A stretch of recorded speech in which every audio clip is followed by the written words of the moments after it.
বিসমিল্লাহির রহমানির রহিম। সম্মানিত আজকে দানের শীষে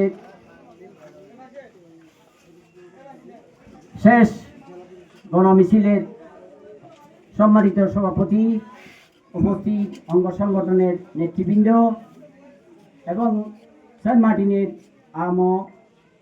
জনসাধারণ, আসসালামু আলাইকুম রহমতুল্লাহ। আমরা আজকে যে গণমিছিলটা করিয়েছি সেটা কিসের জন্য বলেন তো?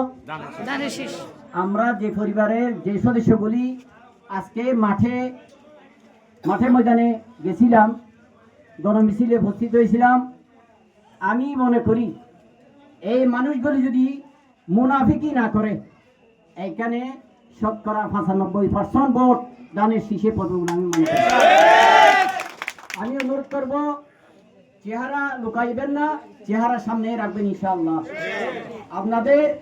আপনাদেরকে কোনো ধরনের ভয়ভীতি যদি কোনো মাধ্যমে জানানো হয় সেটা সভাপতিকে জানাবেন, সে সভাপতি সেটার ব্যবস্থা নেবেন ইনশাআল্লাহ। আর আমি